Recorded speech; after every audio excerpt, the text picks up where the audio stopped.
നിങ്ങളുടെ favourite shows ഇനി ഒരിക്കലും മിസ്സാവില്ല. ഇപ്പോൾ C5 കാണും നിങ്ങളുടെ ഫേവറേറ്റ് ഷോസ് തികച്ചും സൗജന്യമായി. അമ്മ, ഞാൻ പൈസ എടുത്തല്ല. തർക്കുത്തരം പറയുന്നു. നീ എടുക്കാതെ ടീച്ചർ പറയൂ. ടീച്ചർ കള്ളം പറയൂന്ന്. അമ്മേ, ഞാൻ നീ ഒന്നും പറയണ്ട.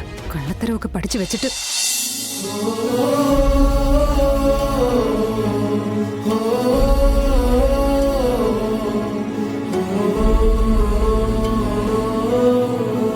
അപ്പൊ സത്യ ആ എഴുതാനുള്ളതൊക്കെ വ്യക്തമായിട്ട് എഴുതിയിട്ട് ഒന്ന് മെസ്സേജ് ചെയ്തേക്കണേ. അത് ഞാൻ ചെയ്തേക്കാം. ആദ്യം എഴുതാൻ പറ്റുമോ നോക്കട്ടെ. നാളത്തെ കാര്യം ഓർക്കുമ്പോ. നാളെ എന്താ? നാളെ അല്ലേ ഫാദേഴ്സ് ഡേ? ഓ, അത് ഇപ്പൊ അങ്ങനെയായോ? ആ രമേശിന്റെ മുന്നിൽ ഞെളിഞ്ഞിരിക്കണമെങ്കിലേ എന്തെങ്കിലും ഒരു വഴി കണ്ടേ പറ്റൂ. ഏറ്റത് പപ്പിയാട്ടോ. എഴുതാനുള്ളത് എനിക്ക് അയച്ചതാ. അപ്പോഴേക്കും ഇതിന്റെ കാര്യത്തിൽ ഞാനൊരു തീരുമാനം ഉണ്ടാക്കിയേക്കാം.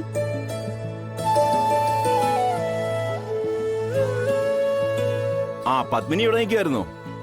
ടീച്ചർ വിളിക്കുന്നുണ്ട്. എന്തിനാ? അതൊന്നും എനിക്ക് അറിഞ്ഞൂടാ. വാ, ഇപ്പൊ വരാവേ സത്യം.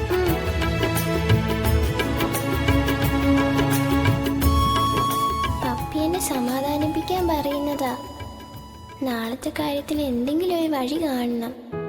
എനിക്കാണെങ്കിൽ അച്ഛന്റെ പേര് പോലും അറിയില്ല. പേരറിഞ്ഞിരുന്നെങ്കിൽ ആ രമേശ് ചോദിച്ചപ്പോ എന്റെ പേരും കൂടെ ചേർത്ത് പറയായിരുന്നു. ഇതിപ്പോ മൊത്തത്തിൽ നാണക്കേടാവൂല്ലോ ദൈവമേ. അച്ഛന്റെ പേര് ഇവിടുത്തെ രജിസ്റ്ററിൽ കാണുമല്ലോ. അതൊന്ന് നോക്കിയാ എന്താ പേരെന്നെങ്കിലും അറിയാൻ പറ്റും. ഒന്ന് നോക്കിയേക്കാം. എന്തെങ്കിലും ഒരു പേര് കാണാതിരിക്കില്ലല്ലോ.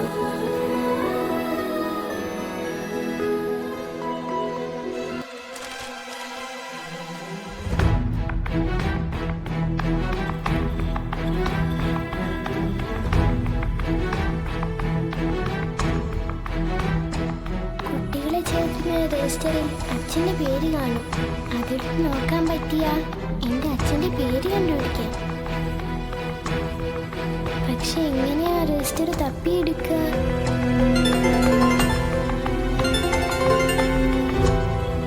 ഹലോ സാർ, ഞാൻ ഇപ്പൊ തന്നെ ചോദിച്ചിട്ട് പറയാം സാർ. ഒരു 5 മിനിറ്റിനുള്ളിൽ ഫുൾ ഡീറ്റെയിൽസും തരാം. Okay sir.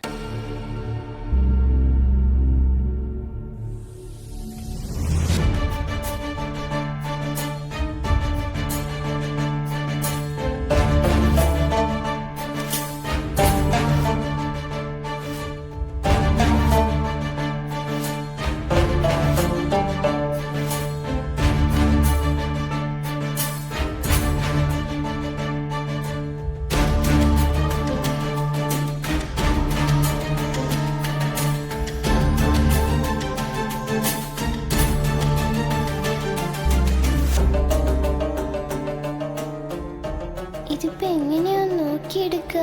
ഇക്കൂട്ടത്തിൽ ഏത് രജിസ്റ്ററിലായിരിക്കും എന്റെ പേരുള്ളത്? എന്റെ ക്ലാസ്സിലെ രജിസ്റ്റർ ബുക്ക് തന്നെ കിട്ടണേ കൃഷ്ണ.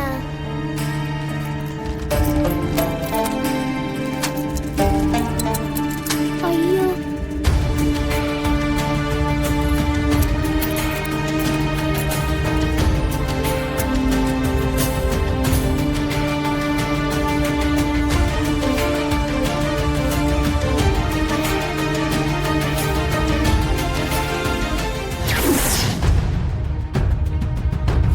സത്യഭാമേ,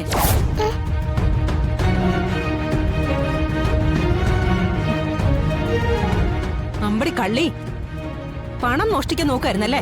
അയ്യോ അല്ല ടീച്ചർ, ഞാൻ അതിനല്ല പേഴ്സെടുത്തത്. പിന്നെ ഞാൻ വന്ന് കണ്ടതെന്താ? ഞാൻ വന്ന് കണ്ട എന്താന്ന് ടീച്ചറെ ഞാൻ പറയട്ടെ? നീ ഇനി ഒന്നും പറയണ്ട. കൈയോടെ പൊക്കിയപ്പോ നിന്ന് ചിണുങ്ങുന്നോ? അല്ലെങ്കിലും വലിയ വലിയ വീട്ടിലെ കുട്ടികൾക്കാ ഇപ്പൊ മോഷണ ശ്രമം കൂടുതല്. ഇത് കയ്യോടെ ഞാൻ നിന്റെ വീട്ടിൽ അറിയിക്കുന്നുണ്ട്. അങ്ങനെ വിട്ടാ പറ്റത്തില്ലല്ലോ. ടീച്ചറെ ഞാൻ പറഞ്ഞോട്ടെ? നീ ഇനി ഒന്നും പറയണ്ട. ഞാൻ എന്റെ കണ്ണുകൊണ്ട് കണ്ട കാര്യല്ലേ. ഇനി ഇതിൽ കൂടുതൽ എന്ത് തെളിവാ വേണ്ടേ?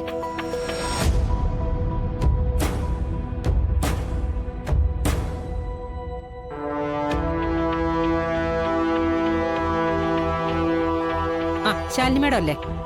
ഒന്ന് അത്യാവശ്യമായിട്ട് സ്കൂൾ വരെ വരണം. ഇമ്മീഡിയറ്റ് ആയിട്ട് വരണം. നിന്റെ അമ്മ ഇങ്ങ് വരട്ടെ, ബാക്കി കാര്യങ്ങൾ എന്നിട്ട് തീരുമാനിക്കാം കേട്ടോ.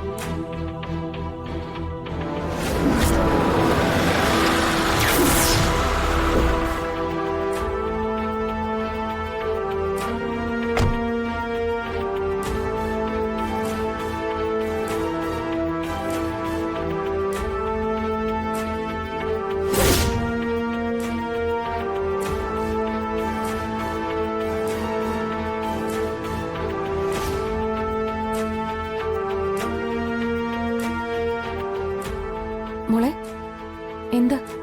എന്തിനാ അച്ഛൻ എന്നെ കാണണമെന്ന് പറഞ്ഞു?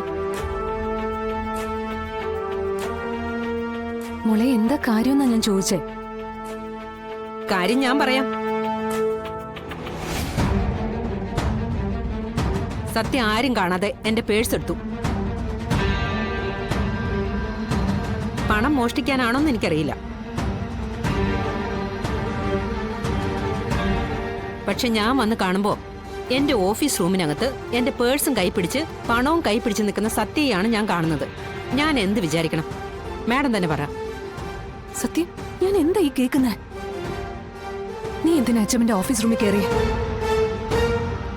ഇത് ഇപ്പോഴത്തെ ചില കുട്ടികളിൽ കാണുന്ന ഒരുതരം മെന്റൽ പ്രോബ്ലം ആണ്.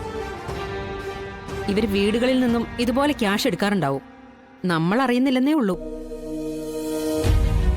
അഥവാ ഇനി എന്തെങ്കിലും പ്രോബ്ലം ഉണ്ടെങ്കിൽ തന്നെ ചെറിയ കൗൺസിലിങ്ങിലൂടെ നമുക്കത് മാറ്റാവുന്നതേ ഉള്ളൂ. സത്യ, നീ എന്ന് മുതലാ ഇങ്ങനെയുള്ള ചീത്ത ശീലങ്ങളൊക്കെ പഠിച്ചേ? നീ എന്തിനാ അച്ഛമ്മന്റെ റൂമിൽ കയറി പേഴ്സ് എടുത്തത്? പറ സത്യ, പറ. പറയാൻ.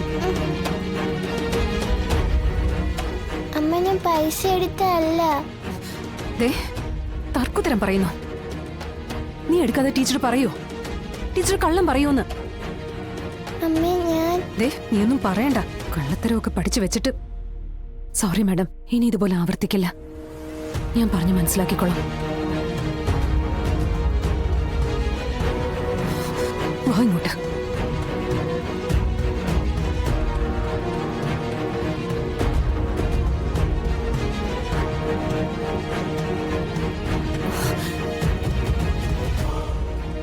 സത്യ, കള്ളം പറയരുത്.